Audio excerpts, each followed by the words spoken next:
The Sharpest College Football Podcast. This is our Week 12 preview. I am BuckMetrics, joining you all from Newport Beach, California. From Canada is Robert Martin, Robert with an R. In Canada, also with an R, is capital R Regression, which I've seen the last couple of weeks in my model. Dual model's done okay, but boy, my total's just gotten crushed. Not unexpected, though, when literally we had no losing weeks from weeks 5 to 9. There's bound to be regression at some point, although it's no fun to go through, Robert. Yeah. No, we had a pretty good run there, and I think this last week wasn't horrible either. I think I didn't keep track of it, but I think I definitely came out ahead. I think on some stuff. I think I had a pretty good week, but yeah. Congratulations. I didn't. If you're a returning listener or viewer, thank you so much. We appreciate it. Our numbers go up each week. We really appreciate that. If you are new, welcome. Thank you so much. And if you are new, do a screen grab of this. This is the glossary. These are the terms that we refer to throughout this podcast. Save this in your workbook or document where you do all your college football work and refer to it throughout this episode and later episodes. All right, bad stuff out of the way. Yeah, dual model plays did great. What was not great was the BuckMetrics model over under plays. 11 and 14 for the combined, brutal. But for the season, 57%, which is professional still. Life to date, great. Boy, I'm actually losing money on the BuckMetrics model over under plays. You know what that means? It means that we're due. So with that, let's look back on some of the bigger misses that we had here. Miami of Ohio, we were giving 11 to Ball State. Really just two unforeseen quarterback performances here. Brett Gabbert with 100 apex, slightly above average for him, and you've got a horrible pass defense here. And I'm going to make this point as I've made several times, and it bears repeating. If you are this bad of a pass defense in the MAC, you have some serious problems because this is not a good passing conference. And on the other side, what's even crazier is Caden Simonza actually played his way off the bum list this week, despite facing, by MAC standards, which is a really good pass defense here. I thought this was a little high in terms of our projected totals for Ball State. They outdid that, but the real miss here was on the Miami of Ohio side. They should have lit up this pass defense here. I am just going to consider this an aberration for Ball State, as I don't see that repeating. Once a bum list, always a bum list is the kind of what Hambone and I say as co-developers of that. Brett Gabbert does run, I wouldn't say hot and cold, I'd say warm and cool. And he should have run warmer. He was on the cool end as to expectations. Alarmed about this, and I don't see that this Simonza being the apex or being the dawn of a new era for Simonza. So I think there's just one of those things that happens and you move on. Yeah, remember correctly, this game was Tuesday night. And normally I would have some comment on a game on Tuesday night. I'd be watching it and be like, oh, yeah, it was a big comeback. Did not watch a minute of this game. Mostly forgot this game was happening until about 9 something at night. Yeah, that was. Actually, this was the Puppy Bowl because it was going against both the election and and the college the football yeah, playoff. and the rankings. Yeah, this has more consequence than the Puppy Bowl, bro. But yeah, no, yeah, there is. I'm like fairly sure that the people who watch the weekday MAC games are mostly gambling degenerates. I am a gambling degenerate, but like that's who's watching that, and I'm fairly sure that the correlation between like people who bet on midweek MAC games, like the circle of people who bet on midweek MAC games, and people who bet on the presidential election is like a circle, or very close to a circle, depending on legal betting limits in certain states. As close as it can be based off of that. So yeah, I would not be. I'm pretty sure ESPN execs are probably like, that's a really low turnout for a midweek game. What could have possibly happened? People are like, I've got 2-1 Republicans win the House. Like, all this stuff. They're like, this was not the preferred game on Tuesday night. No, I will revise this a little bit. For such a bad defense here that Ball State has, if I'm a Miami of Ohio fan, I'm a little concerned. I always caution about just one data point, but this is really bad. You should have way more than 27 points. I know that you're a MAC team, but this is about as bad as Yeah. it gets in the MAC. You need more than 27 points. So Yeah, and I maybe a mean, little bit of a concern. Miami of Ohio has not been particularly great this year. I think maybe we did trust them maybe a little too much in this game, but whatever, right? That's what the model said. They probably should have done more, but I don't know. It's just not a great game from them. Yep. This makes things a little interesting in Cincinnati, just in terms of Scott Satterfield getting probably a little less. This is just two uncomfortable coaches. This is how I would characterize this with Neil Brown and Scott Satterfield. Again, you've got Sorsby, who's been having a good season, going against a really obliging pass defense here. West Virginia 174. He should have done better. He basically just hit his mark, and that's his season mark, and he needs to go way above that in this spot here. Cincinnati should have way more than 24 points against this team, and a good offense here for Cincinnati. That was really the miss here. You had the lower total for us between the two of us. The other side of that, too. Now, I can see this happens from time to time. So this is really just let's see game two. Garrett Green was out. So this kid, Nico Marchiol, we'll say, 140 apex. Now, he did face a bad pass defense here. There's a lot of Garrett Green in this number right here. I can see that happening. This can happen from time to time. See Anthony Colandrea, for example. Let's see what happens in the next 2 to 3 games. The big miss here to me is on Cincinnati getting only 24. They should have gotten more against this defense here. West Virginia, this could be anything. This is a complete wild card. I can just tip my hat and say, hey, new guy, it happens. Great. But if I'm a Cincinnati fan, I'm concerned about, again, just like kind of Miami of Ohio. This all happens in that kind of Ohio Appalachia belt, if you will. These issues here, but Cincinnati's got to do better than this. This is concerning if I'm a Bearcats fan. No, 100% right. And I think looking at this game, I was watching this game a little early, at least scoreboard watching this game, and it was looking really great. Cincinnati had a big lead. I think they were up by 10. I'm like, all right, this is great. We're cruising. And then West Virginia just surged out to a lead, and they never let it go. And I think Cincinnati made a little bit of comeback to get it back, but it was not, and it was definitely not enough. And I think again, when I saw that, because I think I don't know if it was actually injury or they just benched Garrett Green because West Virginia's not had a particularly great year. I think it might have been that one, but I'm not 100% sure. I just saw, oh, he's not starting. It's this other guy. Okay. So maybe they were trying to get him in there to shake things up. That clearly worked if that was the plan. But yeah, I think it was probably the right play given what we knew on Monday or Sunday of last week. And I think that obviously the wild card there with the new quarterback definitely helped them. Yeah. Yep. As does happen from time to time, more often, as often as not, let's say. All right, this next one is really interesting to me because Indiana has just been brutalizing teams, but they've had a really weak run here in terms of runs of opponents here. This is interesting to me. I'm gonna pick this up because I texted this factoid to a friend, and I want to pick it up. I'll go through just some of the metrics here. So Michigan somehow on a 206 total yards did get 3 field goals and a touchdown, scoring drives of 66, 4, 44, and 34 yards. If I just do a look back, my metrics say that they should have scored closer to 9 points. So there was a lot of luck in that as well. Here's the thing that's not in my graphic because I don't know, I got distracted, but I texted to my buddy here. On their drives in which they did not score, Michigan had 27 plays for 68 yards. So it was a complete feast or famine. The distribution is really random here, and I don't think, like I said, should have been closer to 9. Now, can't say that Indiana should have scored a lot more. Their offense wasn't awesome, and the thing that's really interesting to me, and this especially because they are off this week, and then they face Ohio State a week from Saturday. This is really the only. This is, I want to say, pretty much the only competent run defense they faced.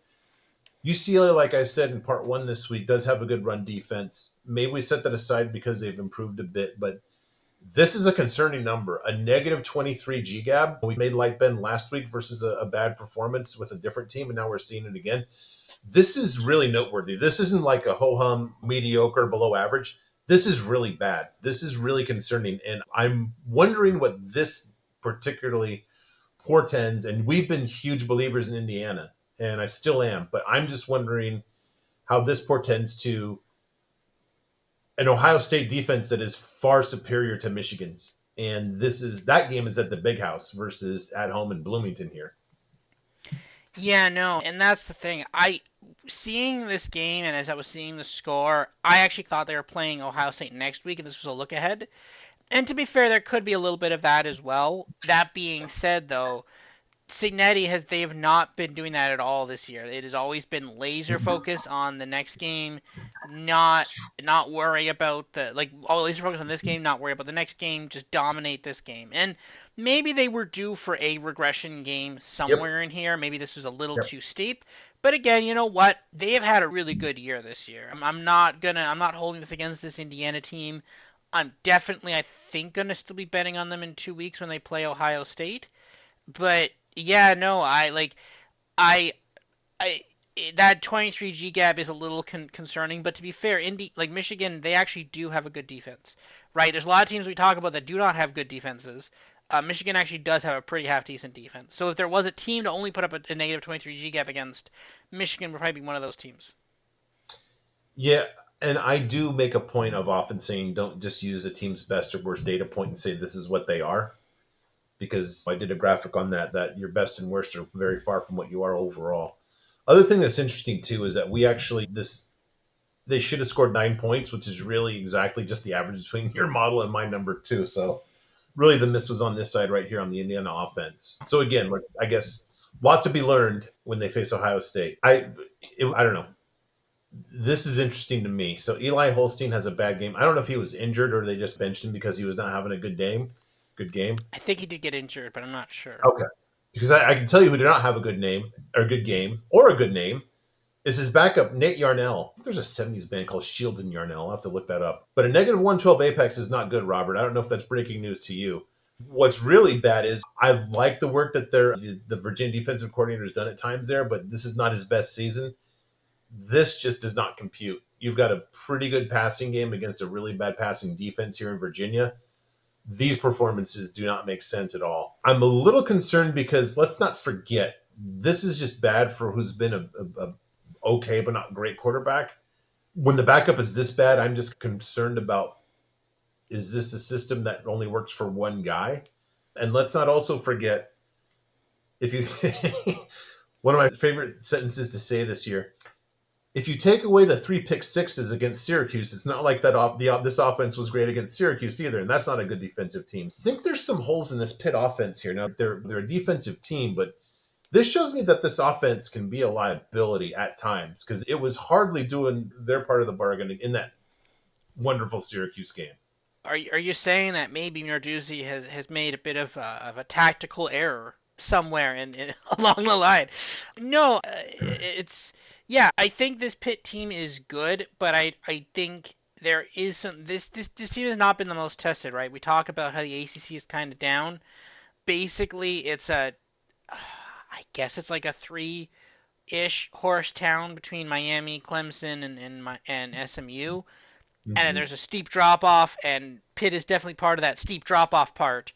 There's no real oh it's this team. It's Pitt is Yeah. there, Boston College is there, Syracuse is there, there North Carolina actually no they're not even there. It's like there's a very steep drop off between those top ones and the next tier down, and I Yeah, think that's Louisville. exactly yeah, I think that's exactly what we're seeing here. And it's just Yeah. they are not one of the top teams. They might be better than some of the worst teams, but maybe they're not that much necessarily better than those mid teams, right? A good point. A little bit of fool's gold maybe in their hot start. All right. The BuckMetrics through week 11 barely actually they took a step up this week. Texas with that routing of not fired Billy Napier, get a little more of a stranglehold on number one here in my rankings here. Ohio State 2, another I guess we call it like a green shoot or whatever. Now Tulane top 20 team overall. Interesting when we get to our plays here. All right, maybe that didn't come a play because I think that line's moved a little bit, but really that's the only movement we see here. Georgia, like we were talking about in the week 11 review, I've got them at 20, you've got them at 28, and this is not really a bunch of movement from before that game. This is consistent where we had it before. Just to go back to that what we were saying, Ole Miss a top 5 team. Army actually dropped a little bit with that 14 point performance at North Texas. Still, you and I are way ahead above that. Our model's split on Oregon, and then you're still punishing the one-sidedness of Cal and South Carolina and Louisville. Yeah. Anything out here?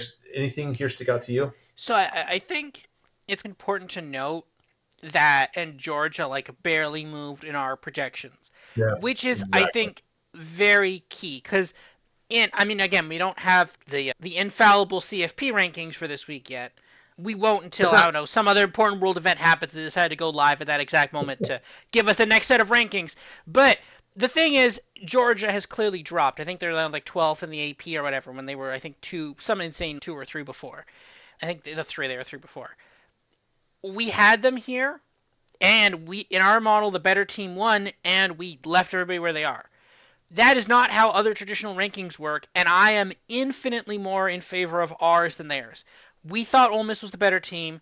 They were the better team. Great. The model's right, right? That's we walk away. We say, great, good job, everybody. We give ourselves some high fives, and but they're all like, no, Georgia was the 3 team. Now they're not anymore. We're like, no, this is exactly where we had them. That was fine. Yeah. We were good with that, right? I think that's an important distinction between what we do and what everybody else does in terms of that, in terms of their rankings, right? Hey, our model sniffs out things before they happen, and that's exactly what it did, right? It said Ole Miss is better, Georgia is worse, and then we're not going to punish Georgia for being worse because that we thought they were worse, right? That's the whole point, right? So no. Another interesting one I will say there though is where is it? BYU. BYU apparently is what, like the fourth team or something? What, they're like insanely high in the rankings, aren't they? They're like, I think they're ranked 9, but they're seeded fourth based yeah, on oh being yeah, the. that makes sense. Yeah. But we both have them outside of the Yeah, top 12, closer to the 20th than the top 12. I think yeah. that's interesting because that's not where everybody else has them. And I think we, They're good. Go ahead, please. yeah, I think we might, that might be, ours better because when there's a team that Yep. narrowly avoids a loss there at Utah, see the books, the AP and the CFP won't punish them that much for that. But ours will. Ours will be like, yeah, you should have beaten Utah by more than that, right? They're gonna be like, oh wow, what a And great Oklahoma comeback, State, we have to and say, and and Oklahoma. horrible Oklahoma State. Yeah, our model will say you should have beaten them by a lot more than that, but they're going to be like, "Wow, what a Yeah. thrilling comeback!" This is there's huge differences between how our model see games and actual human beings see games, right? And I think that matters a lot in terms of the rankings, and this is why I think ours are a lot more subjective. Same thing with Miami, Florida. I think ours dropped them a little bit, but probably not that much. We still think they're one of the top teams in the country, but yeah, maybe not that good, right? Yeah.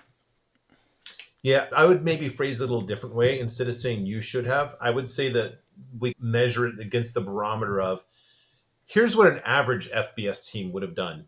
And I would say an average FBS team basically does what they did against Oklahoma State. It's a one score game. I would say an average FBS team probably contends with Utah just like they did. That they've had some great wins too. You mix that in with, hey, what does an average in English we say an average FBS team do against SMU? They lose by 25 probably. Okay, no, they lose by 13. There we go. We got it right there on neutral field. And BYU beat them. But okay, let's gross this up for home field for SMU. An average FBS team loses at SMU by 17, and BYU beat them. So you've got all these data points you got to mix in together, but you've got two really, and like I said, don't judge on your best or worst. Then you've got two data points that are really negligent here for BYU. That's a good point that you make there. I This is a very serious point, and I'd love if one of our dozens to 100 plus listeners viewers would actually let us know. I am absolutely 100% serious when I say I don't know of anybody else that had Ole Miss by 2 scores over Georgia. If there is, please direct me to the video, the Spotify, or whatever. I would love to hear that. I think that's really just a differentiator. And what's crazy is it's in the most visible game of the week. This isn't like where we just know better about like how bad the really bad is versus the merely mediocre. This is everybody should know. But I don't know. As much as I like to say you can live and thrive in the fringes of the sport, sometimes just the biggest misconceptions are right in front of your face. What do they Yeah. say? Like the big guy is the one that's out in front or whatever. I don't know. I see that a lot actually. The analog I use is for the NFL. There's a lot of handy NFL handicappers or bettors, some of the big Vegas people that are like, if you're betting first thing on Sunday morning, you're losing money. And I'm like, that's not true. There's been many times I've woken up on Sunday morning and been like, looking at my model, and then I sweep the like that actually happens a decent amount of time where I literally just wake up. I'm like, all right, because again, this has been a very busy couple of months for me, so I haven't had a lot of time to bet the NFL. So I literally wake up on Sunday, I'm like, oh, I gotta get my NFL bets in. All right, I've got these 5 games, and I go 4-1. Like that happens. The idea that oh no, if you're not betting early week lines on the Thursday before, then you're losing money. No, that's not true. Sometimes the best lines are just sitting right there. And that, I think Ole Miss actually went down a bit, but you're still getting +2, plus I think 120 up till game time. And same as some other games we've had. There's been other games where it's not like we're losing a ton of value. Now, NFL is a bit different. Yes, it's a game of inches in some cases with field Mhm. goal spreads and stuff. Like if you could get a 3.5 over a 3, yeah, okay, 100%. I'm not disagreeing with that. Is it better to make sure if it's a difference between a 3.5 and a 3? Yeah, 100%. But the idea that oh, you could only make if you miss out on the difference between a 3 and a 2.5, you're losing. Like, no, that's not a real thing. And yeah, that's not what we do here because we're working with bigger margins than that. Yeah. If we were playing games with that kind of margin, I don't have enough capital to make that many plays. Yeah. So, all right, top 20 offenses. A couple things here. When we talked in part one about Army, North Texas remains a top 20 offense here, which I think just gives credence to exactly how well balanced Army is on both sides of the ball. Also, want to note here that it's not often where you jump from outside of the top 20 to number 12. I liked I literally talked myself into Louisiana when I was prepping for the Sun Belt preview, and nothing will promote a jump like this than playing Butch Jones in this horrible defense at Arkansas State. That's what I was just looking up on my phone. Congratulations, Ben Wooldridge, very nice quarterback there in Lafayette. Other than that, we're at that point in the season where there's not a lot of movement, which makes that one even more interesting because that's really you have to really run it up on a bad defense to jump up that much in my ratings here. Yeah, it is really impressive that they jumped up that high. Interesting that you have Navy ahead of Army there, just marginally though, but that is an interesting point there that you have them up there. But again, Army, it's funny, right? Army North Texas, right? They're squaring off. You'd be like, oh, got to be a huge total, but it was like 14-3. It was a very weird game there in that game, and I think people are gonna read into it that Army was bad, but I think they play Notre Dame this week. Let's watch that game. I'm excited for that game. Yep, yep. All right, some of the offensive team metrics here. This is all right. I again another great sign for Tulane. Now they're top 10 in run offense here. I guess just our guy now genius Charles Huff, who basically I was saying was a fraud. I guess he just needed a competent quarterback, and now the whole thing falls into place. Now he's got a top 10 run offense too. On the other hand, this is just mean. How does Texas jump into the top 10 in passing explosiveness for the first time when they're just beating up on your poor Gators, Robert? That's just poor sportsmanship. Can't you just run the ball? Don't you need to like practice the run there? Yeah, I was actually watching that game for way longer than I should have. I think midway through the third, I'm like, why am I watching this game? There's just better games on to watch. I was obviously like dual screening. I had different games on different screens, and that was the main screen game, and I'm just like, there's no why am I watching this on the main screen? This does not deserve to be on the main screen anymore. I just changed it up. But yeah, I don't know. Florida could do nothing. They could do nothing in that game. They kept throwing the quarterback kept throwing the ball to the other team. They couldn't do anything on the run. They couldn't do anything passing. They couldn't stop the run. They couldn't stop the pass. Just everything was bad. I do want to point out one other thing here just to put in your memory for about 3 minutes or 5 minutes from now. North Texas, the fourth most explosive passing offense, and this is a team that Army held to 3 points. Just remember that. Army held this team to 3 points, this near dominant passing game here. All right? Okay. Hmm. Get to the player metrics here. Like I said, Bell Wooldridge in Louisiana, great sophomore season, jumps into the top 10. Thank you, Butch Jones, and your perennially horrible defense here. New player in the top 10 player, Ryan, Justin Lockhart from San Jose State. We've got San Jose State with two players in here. This is lovely in that you've got year one of Ken Niumatalolo, who ran the triple option at Navy, now at San Jose State.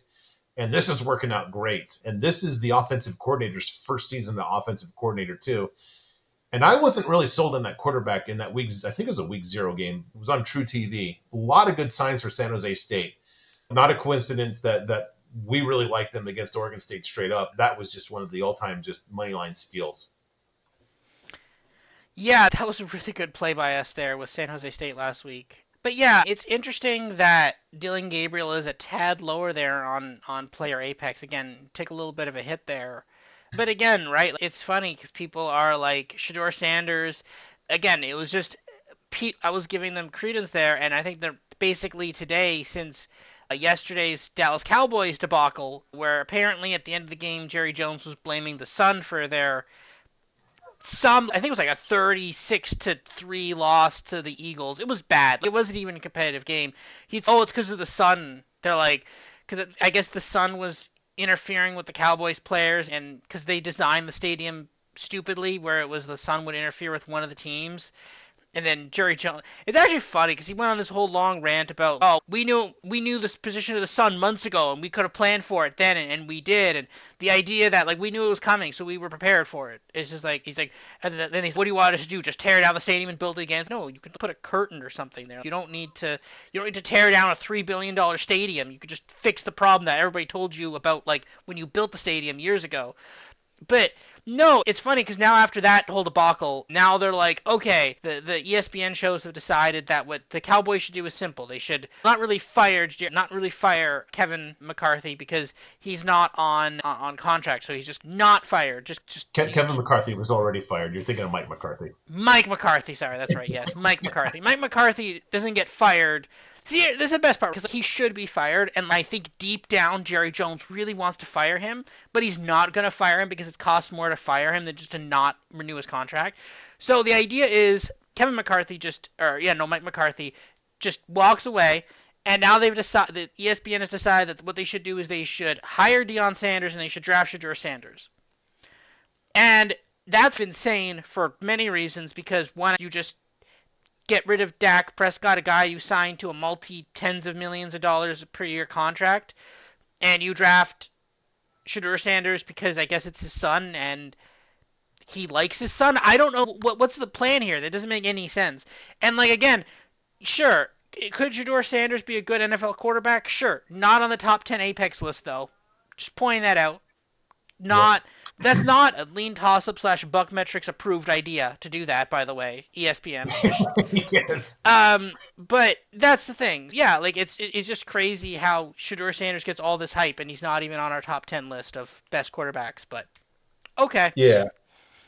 I will point out one other thing too. Like this, about this time last year, I reached out to my co-host of the USCBasketball.com podcast. He also hosts the official Heisman podcast, and I asked him who's going to win it, and it seemed like a stretch of that at this time last year. He said, "Yeah, Jaden Daniels pretty much has it." And I thought that was a stretch. So I bring that up because I just texted him again because it's basketball season and we're talking.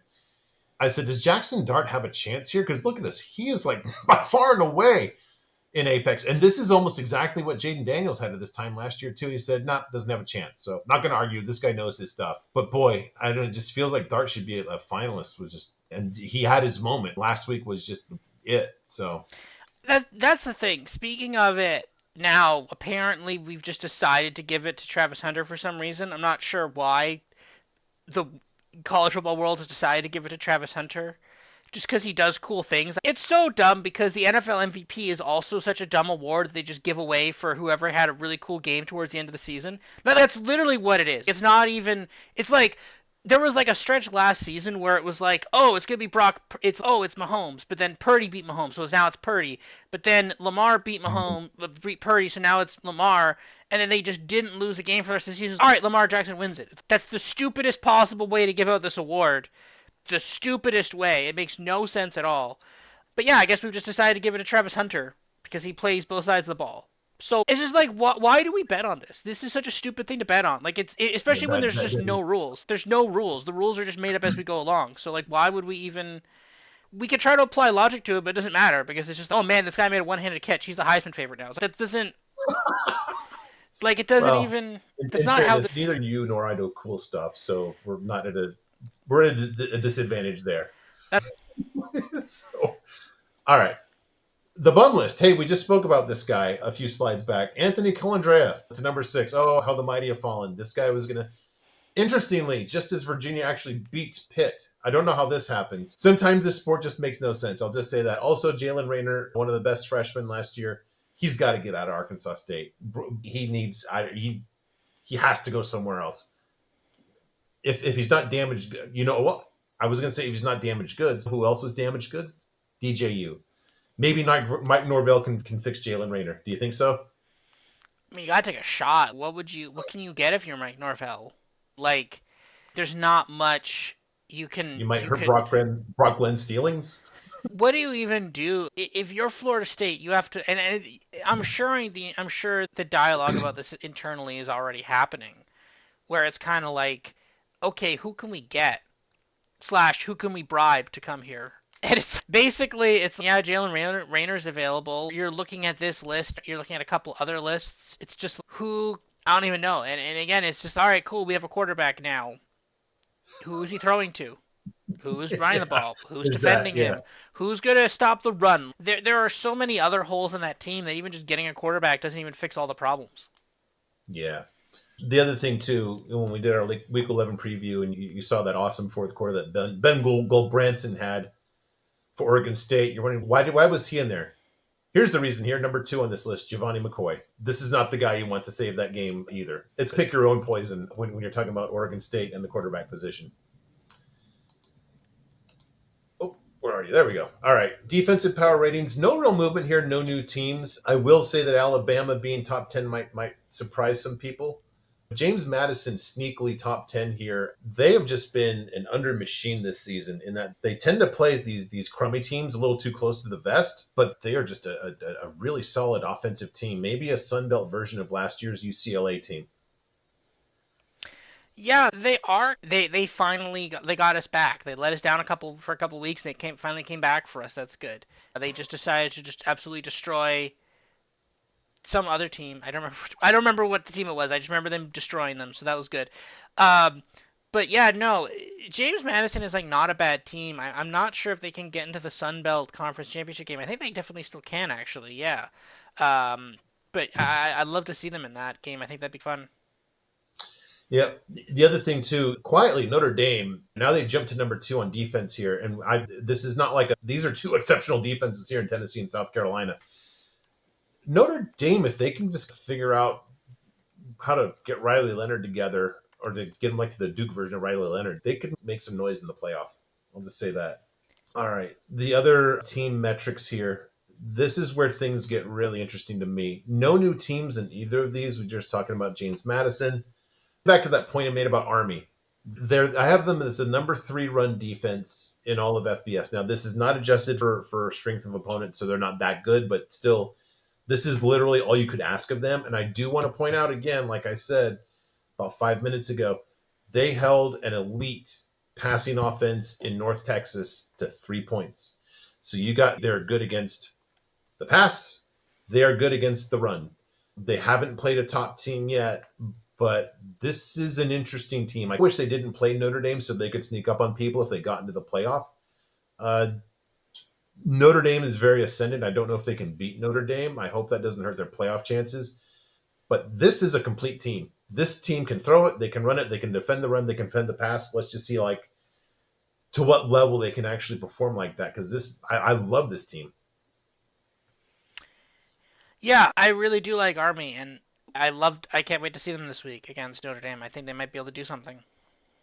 Is it this week or next week? I think it's next week, right? I think it's this week. Let me check. I think it is this week. No, it's next week. You're right. They're playing Virginia this Yeah, week. I would have pulled that for Island Time. So speaking of Island Time, let's get to some games here. And speaking of which, Island Time will be on Thursday this week, back to our regular time with Robert will be back. As you can see, he's fine, healthy from his vacation in a secure location in the. Oh, wasn't supposed to give that information up. Sorry.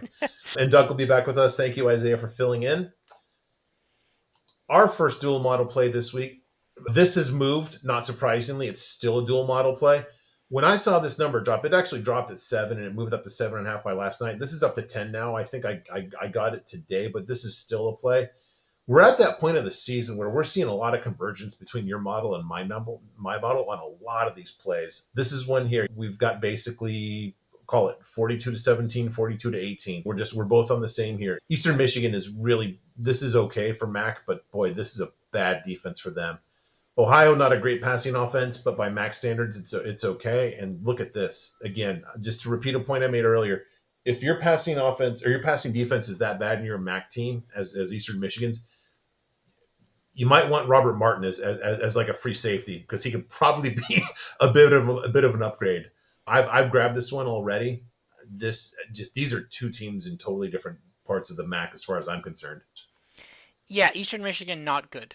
Ohio okay. That's the analysis in this game. Pithy and brief, I love it. As Shakespeare said, brevity is the soul of all wit. All right, again, another one. Wyoming at Colorado State giving 9.5. When I saw this in the schedule, I said this feels like a possible play here. Market just doesn't seem to be really dialed into how hopeless Wyoming is. I think there might have been a little head fake. Wyoming with a lot of points against New Mexico. Guess what? Everybody scores against New Mexico. That's just a bad defense. You do the math here. The market is saying, let's just say 9 from it's 38-19. Market is saying 28-19. I think that the market's about in line with us on the Wyoming total. We've got, another two scores, 1.5 scores, whatever you're going to call it here for Colorado State. Wyoming just equally bad against the pass and the run here. Colorado State, not great passing, but a very functional plus running game here.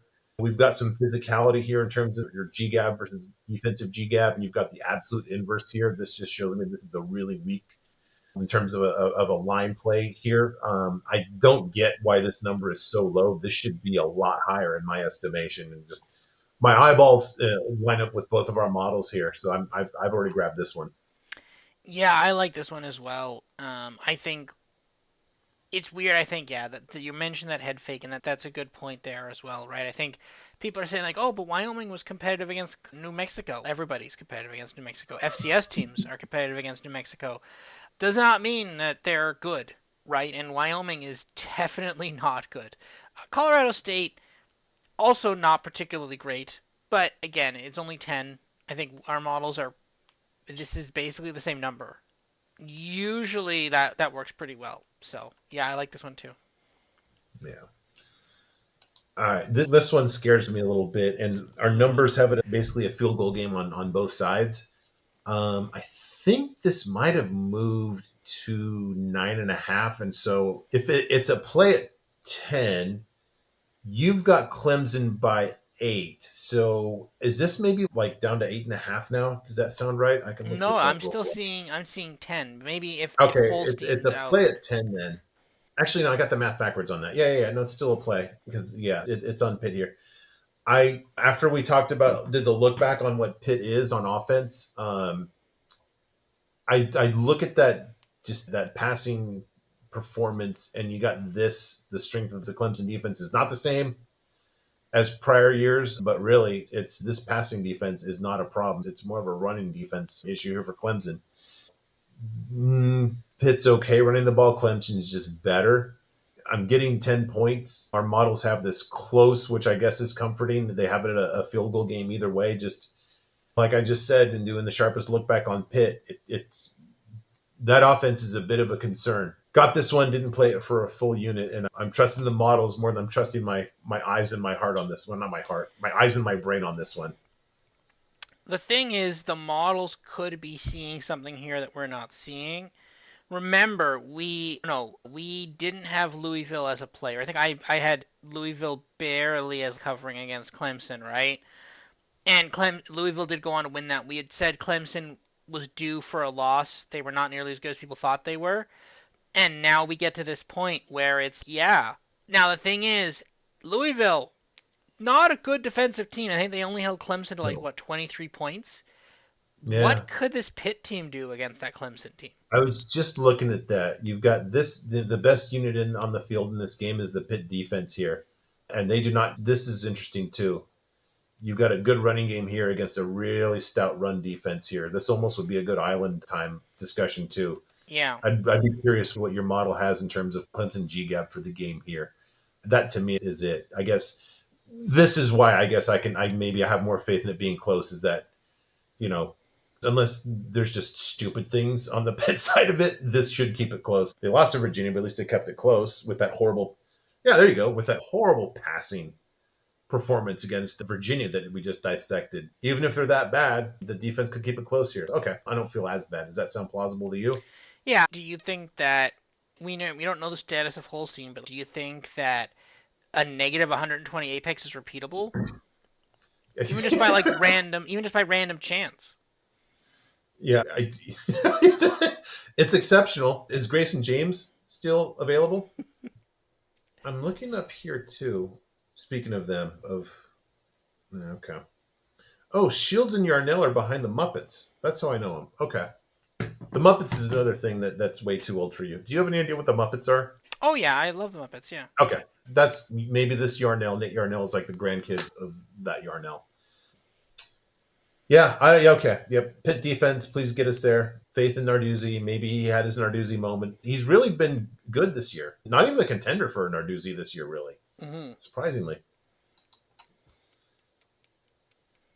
Not wild about this, and I think that this one has moved. Let me just look that up real quick here. No, Get I rid see the of. same. I see the same. Is it still Mm-hmm. 6.5? That is interesting. Because I've just been gushing for weeks and weeks, and now specifically this episode again about more bright spots, offensively, defensively, running, passing, quarterback, all this stuff for Tulane. And here we have the play is Navy for both of us. We both have it a 1 point Navy win. So it's outside that touchdown margin for both of us. It's still at 6.5 based on what would we call it? Semi-reliable ESPN app, since they're fueled by ESPN Bet, who's probably one of the square markets around. We've been propping up Navy. I'm a little concerned about this. Their defense has been it's been like the weak backhand in their tennis game, if you will. Their offense is better than Army's. Apex has dipped a little bit. This is probably a function of that Blake Horvath injury the last couple games. I think, yeah, 2 games now where he's now. I hope he's healthy now. Obviously, they run the ball. This has come down a little bit too. This is a little bit of a leap of faith. Now, I guess the magic that you get is not just the best unit on here being the offense. This Navy offense is defense helper, in that just like Army, they have those long drives of 19 plays that just absolutely deflate the opponent's offense. So I've got some faith here. We both have it a 1 point game. I've got it one score more than you do. But like I said, there's so many positive things about Tulane that I'm not really wild about this one. I played it though. I played it. Yeah, I think I might play this. I don't love it either, but the fact that we both have Navy as a 1 point favorite, that says something to me that we both like this. Our models both kind of like this. And it is a little interesting, but I think I might. Tulane has had a long run of just absolutely demolishing teams, Yeah. and I think people are going to assume. Like, my guess would be that all the money is going to be on Tulane in this game.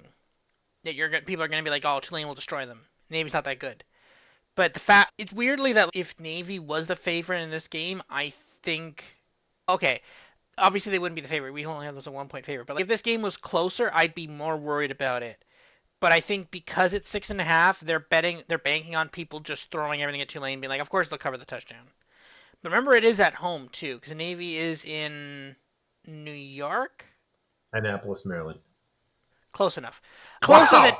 Closer than Tulane. No, to be fair, they do border each other a little bit there. It's not that close, but it's not that distant because there's the New York and then the Pennsylvania and then the Maryland corridor in there, and then Jersey and Maryland. So it's not that far, but closer than Tulane in Louisiana. That's a lot closer. So You're in Alberta, right? Is that correct? close enough. Okay. All right. I I like this one a lot more. I'm curious about you because like I talked about this team in part 1 in the week 11 review. I'm not going to call it Louisiana Tech getting 13.5. I'm going to call it sneakily functional and the coach is about to get fired, and yet sneakily functional Louisiana Tech getting 13 and a half against, how do we describe Western Kentucky? Although Isaiah maybe had it the best. We said, what are you doing, Western Kentucky, when they were like in a tussle with New Mexico State of all teams? Yeah. And I think this is what our model is picking up, right? I think a lot of people miss that. And I think a lot of I don't I'm just trying to like slowly feel out how the betting algorithms work in college, because I think in the NFL they are manually set by like a person, just because there's so few games, right? You're looking at 16 games a week, so it's in a busy week, right? So it's not that bad. I think it's they have an algorithm and the person then manually adjusts it based on teams and look of stuff. But I'm fairly sure in the NFL this is mostly set by some sort of thing they determine based off of betting handle on these games and how and like the look and feel of it. I think they figured out how people perceive games, and that's how they score it. And again, our model just takes all that out of there, right? We don't even particularly care that much about the score of a game. We care more about the underlying stats of it, right? And if, for example, and that's one of the reasons why we will say, yeah, no, Ole Miss two score favorites against Georgia, right? We don't care about what we don't care about. I'm not punching in AP rankings into this thing for obvious reasons, for like many very good reasons. So this is the thing: is that we look at that New Mexico State game, like the Western Kentucky New Mexico State game, and we're like, yeah, that wasn't particularly great. And I'm like, I don't think they should be 13-point favorites against anybody, let alone another Conference USA teams. I think this is a pretty fair play. I think this is on Saturday, noon Saturday. I guess this is probably played in the Central Time zone, so it's a bit weird it's at noon, but whatever, that's fine. But yeah, no, Central, yeah. it That's in the should Central be time zone. Central. I'm not. It's a weird boundary there between the Central Time zone and the not Central Time zone there between Indiana and Kentucky, and they've made Well, it. the western part's in Central. Eastern part where is where it gets weird. Yeah, they drew the lines weird again. In Canada we like we drew the lines to match the provincial boundaries, which of course makes sense. Because why would you have one part of one state in one time and another part of it in a different time? Why would you do I'm that? sorry, who's making this point? The guy that says that Annapolis is next to New York, is that him? Go on. Sorry, but no, I think yeah, I like this play. I think Western Kentucky might be a little bit overvalued in the books, and Louisiana Tech might be a little undervalued. Yeah, give me Louisiana Tech here. And what I really like about this too is a couple things. Like I said, and if there's anything that's really going to draw out my deepest analysis, it's like what's really the path where Kennesaw State can beat me on that season total bet. And again, Louisiana Tech sneakily functional, and I love that. When I see sneaky functional, I'm sure that we are ahead of the market in this, and I can see explicitly the path where they can keep it close. Just to be clear, we both have it like a less than a field goal game here, which is encouraging. But this lines up exactly. This is a very obliging. Okay, it's an obliging Western Kentucky pass offense, which is the one thing Louisiana Tech does okay. They rely on their passing explosivity because they can't run the ball for crap, which is fine. But here's the thing: Western Kentucky's been a lot better throwing the ball this year than past year, and they do have an explosive passing offense. But this is a better passing defense than you're gonna see usually in the Conference USA.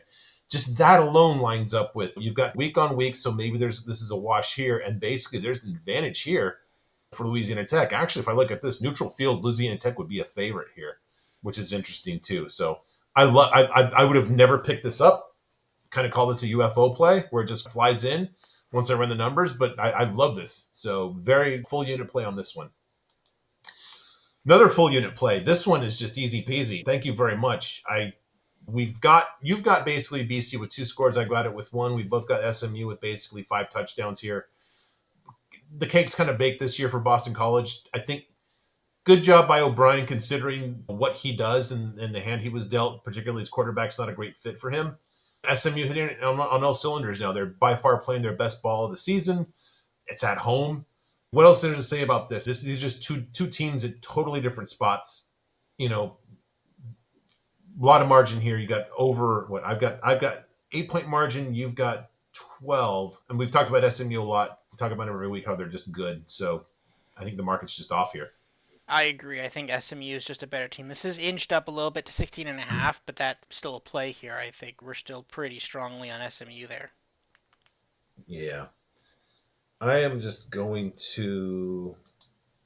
This might not be a play anymore because this was a play, and as of today, it was not. Also, I had the wrong conference there. Thank you. Yeah, this is. Ooh, Maryland giving 5.5. Yep, that's too much. So this is barely a play at 4. 4, it was still a play because that got the touchdown margin here. But giving anything more than 4, it's going to be kicked out by my model here. Maryland runs hot and cold, so I wasn't delighted about this. Although I've been hoping for spots to bet against Rutgers defense, which is sneakily bad, and people don't really understand. I think they're being overestimated because the whole brand there is Shiano, and Shiano's the defensive guy, and they think, oh, Shiano and ugly offense equals a great defense, and that's not this team. Of course, I did have the chance from the dual model play to bet against Rutgers, and Washington missed 3 field goals and had the worst special teams penalty you will ever see. So I lost that. This is not a play now. But if this goes back to 4, which I doubt, then Maryland's a play. Otherwise, it's a no play here. Yeah, and this is the thing, right? I think we've gone uh, to quote The Hobbit, we've gone there and back again. Or no, was that The Hobbit or was that Lord of the Rings? I think it was specifically Lord of the Rings. I can't remember which line that was. I think no, that was The Hobbit. I think where we've been like Maryland is good, and then Maryland is bad, and now maybe we're back to Maryland is okay because they did overperform against Oregon, so maybe we're like on Maryland now. So yeah. The fact that every sentence in what you just said was a declarative, although it sounded like a question, sums up exactly Maryland, right? Yeah, that's true, right? We're like, we think they were good, then we think they were bad, then we think they were good now again, or they think they're okay now. So, yeah, Yep. Okay.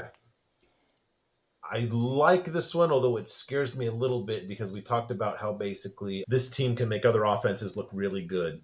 You actually have New Mexico winning this one straight up. I have them keeping it to 6 points against Washington State. I just don't think Washington State is anywhere near as good as people are giving them credit for. I don't have them anywhere near the top 20. God bless you, Robert. But if you think that this defense right here can hold Washington State to 29, more power to you. I think that's like a halftime score. But this is interestingly the best unit on the field here is that New Mexico offense, and they don't pass it great, but they pass sufficiently enough for that quarterback to run wild. It's like maybe Navy with a severe limp is how I describe the offense. Defense just stinks, which is surprising because of Bronco, but it is a rebuild. We'll point out, as predicted, New Mexico's 4-6 right now, and as predicted, they quickly passed New Mexico State in the change of coaches this year, getting the better of that Bronco Mendenhall versus Tony Sanchez deal. So I like a shootout here. I think this feels like a shootout. I think your total's low. I think mine of 80 is way over the total here, but there's no offense that's quite good enough to bet the over here. I would have loved to get 14. I think it's going to get stuck right here between 13 and a half and 13. This is more of a duck thing than me, but it just seems like there's 2 touchdowns is just going to be a bridge too far in what should be a shootout here. But I really like this one, especially because it's a little counterintuitive and it's really ballsy. yeah, I actually like this as well. When you said this, I immediately looked for this game. This is down to 13 now, but I'm like, Okay. this is definitely like a Pac-12-ish After Dark game, and sure enough, Yeah. it is an After Dark game. So this Nice. is yeah, this is gonna be it's a 9:30 start. Not the latest start. The latest start is San Diego State at UNLV or Kansas at BYU. No, this is going to be a great game. I actually don't even hate the over here. I actually like you're playing the over. I feel like sometimes my model just gets stuck, especially in like super high total games. It just runs out of runway, I think, if that makes sense. So, no, I do. I like the over here. I think that's a good play. And yeah, I think Washington State isn't as good as people think they are, and I think that maybe this is a comeback down game for them a little bit. New Mexico State has been like they've been fighting in a lot of these games. Sorry, New Mexico has been not New Mexico State. They've been fighting in a lot of these games, and we all remember that game where they were competitive against Arizona. They've in prime time they've shown up, and I like this team. It's a fun team. I look forward to watching this game at some godforsaken time in the morning. I was gonna say, Yeah. It's not the last one to kick, but I would be surprised if I don't catch the last part of this game like on the balcony when it's cigar time because I this should be the last game to end. I'll put it that way. There'll be Yeah, a lot of dead balls in this one. yeah. Yeah. All right, now to the totals here. Three, I think we have three underplays here. I'm a glutton for punishment, so I'm just going to keep on betting Cal under until they actually oblige me. They've been okay, but just boy, that was not even close to being close with that Wake Forest game last week.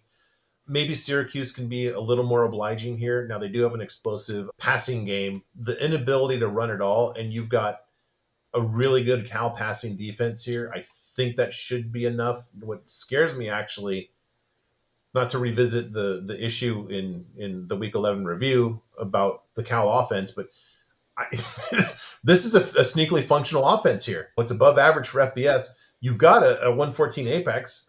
You've got these guys can give up some passing yards too. 56 is, like I've said, 53 is now the average for an FBS game. So this is projecting. This is saying this going to be an above average scoring game. We've got it both below at a total of exactly 51, interestingly. No, do I have that right? Yeah, 51 and 51. Yeah. We've got a field goal going different between the two teams here. But this was also barely just missing being, I guess if this gets down to Cal 6, that would also be a dual model play as well. Yeah, it would. Um, do you have an update on that? Maybe it's moved? I'm seeing 55 and a half, so it's actually coming No, down a bit. on the side. Oh yeah, I'm seeing 8. Eight I'm and a seeing half. 8. Yeah, it's moved the other way, according to ESPN Bet. Yeah. All right. If it goes down to 6, doesn't seem like it. Not going to go 2.5 points, but you never know. But yeah, I'm not going against dual model totals, even though it was not kind to us last week. I don't know. What do you think about this one? I kind of like this one. It's yeah, it's not bad. It's actually pretty good. I think where we're at basically 50. It's 55 now though, so we're I think within 7 I think of some of them. And when you've got a defense this good, you can use 5 points of margin on True. the Okay. yeah, one of those Yeah. sneaky rules. Yeah, I think we could do it.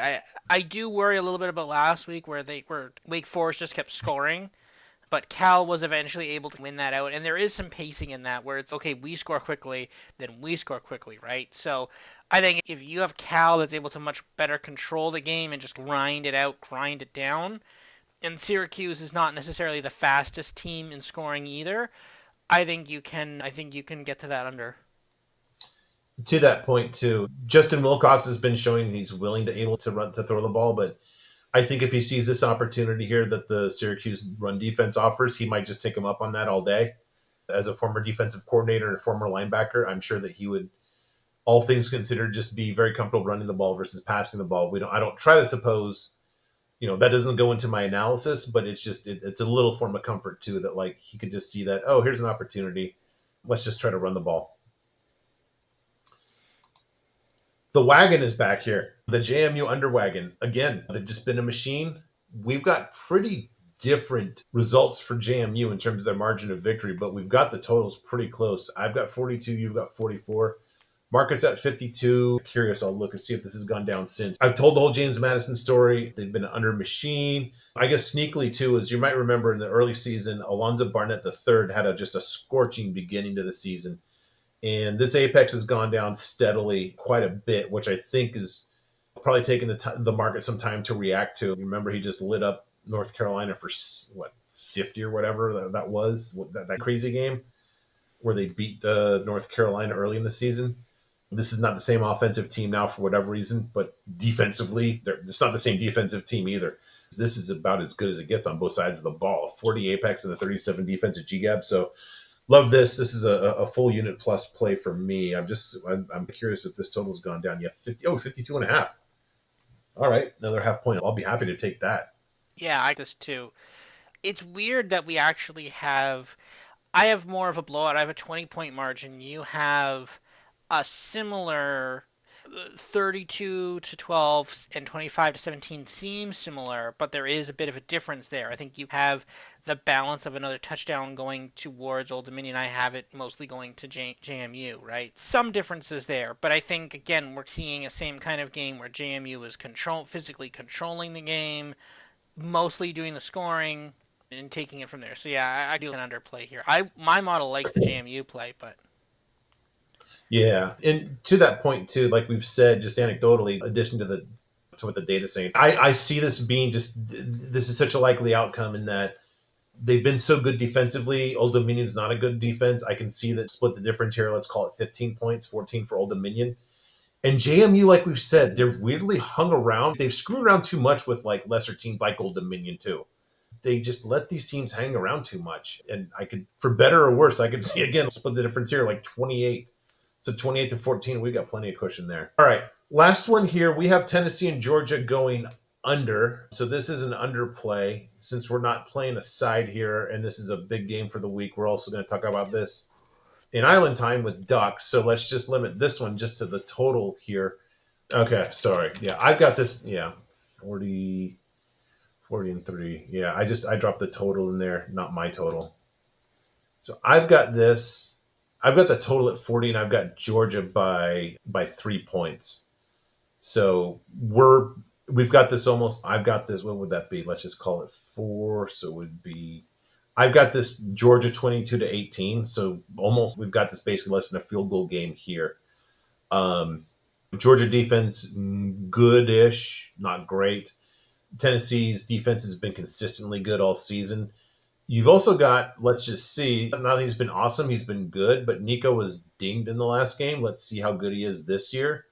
There's still, I think, a misconception about exactly what the Tennessee offense is, where people think, oh, it's Tennessee, air it out and throw it deep. In this version of it, they really run the heck out of the ball. And notwithstanding what we saw last week, yeah, actually, Mississippi wasn't great running the ball. I think Georgia can probably hold their own against this Tennessee run game as well. Just a lot of signs pointing to the under here. And again, I've got this is wrong here. Apologies, folks. I've got Tennessee 18, Georgia 22, and that actually sounds like a Tennessee game this season as much as anything. Definitely going to grab this. You like this one too? Yeah, I actually do like it. Last week, the didn't we have a dual model of the under last week as well? It was dual. Is it dual model X2 last week? Was it or not? I can't remember. For Georgia Ole On Miss, it was an Ole Miss yeah, not play. on the total, just on the No, side. okay, but that game did go under, and I Yeah. think Georgia's went under in the Texas game as well. Georgia's had quite a few unders this year. Tennessee has quite a few unders this year, so I like the under here. I actually do personally like Tennessee in this game, but I will leave that for Island Time. That's what they call foreshadowing. So You're such more literary than the CPA on the podcast here. All right, and then the not that anybody really wants this with the red hot one game over 500, but my model total plays. We have the three dual plays. One other here, and I just feel like I'm a sucker here again. Notre Dame's just doing it. They did it against Stanford, against Florida State, so why not? I'll just do it again. Hey, another overmatched ACC team going to Notre Dame. We'll just hope it goes under, and it won't. Your model at least has this going under, just not by enough of a margin here. I don't know. At some point, can they just show some mercy and just let it go under for once, please? yeah, the Virginia played? Virginia played last week. They played Pitt. Yeah, They that did. game went under. Yeah, maybe Virginia has like a sneakily good defense, and maybe if Virginia doesn't have two interceptions, then Notre Dame won't score 52 points. Yes. Yeah, I'll put it this way: Virginia's like more competent than Florida State, at least. Is that fair? Yeah, on offense and defense and special teams. Yeah. All right. And then checking in on our preseason predictions, I got to present my voucher here. Indiana did beat Michigan a little closer than expected, but that gives me 1, 2, 3, 4 on the season. I've beaten you, buddy. Sorry. Yeah, Your Akron, Northern Illinois comes up this week, and Nathan's call looking beautiful here. yeah. Not, I think this is about a 7 point spread right now. Does that sound about right? Three At Kansas, actually. Yeah, BYU's really? only a 3 point favorite. Yeah, Okay, interesting. But yeah, good call by so far. Got some value on that. yeah. My team's only a So 15 point underdog. That's great. okay, That's exactly where you want them. you had that here, and actually That actually that almost this is the fourth call. Yeah, that actually So did that one actually almost did win. yeah, Other ones not so great. It's been a frustrating year for mine. Obviously Nebraska almost won and Sam Houston should have won. They were the favorites. Yeah, but Oklahoma that was rough and ODU actually was competitive in that game as well. But that's okay. I didn't call it the big upsets this year, but that's okay. We still have God, I hope Iowa State beats Utah, because if not, it's gonna be a really rough year for me. But on this metric at least. But yeah, we'll see. All right. Oh, and yeah, Hawaii. Actually, Duck came really close here. UNLV only beat Hawaii by 2. He liked that game being played at Hawaii. Pretty close there, so good call by him. Yeah. And with that, Robert, thank you so much. Robert, I will see you with Duck on Island Time. Until then, if you don't listen to that, you really should. It's a little more sharper, a little more analysis, less more just reciting the numbers here. Probably the smartest of the smart listen to that. So if you want to be the smartest of the smart, listen to that. Robert, I will see and talk to you then. Everybody else, hope to see you then. And if not, good luck this week, and we will see you soon. Until then, bye bye.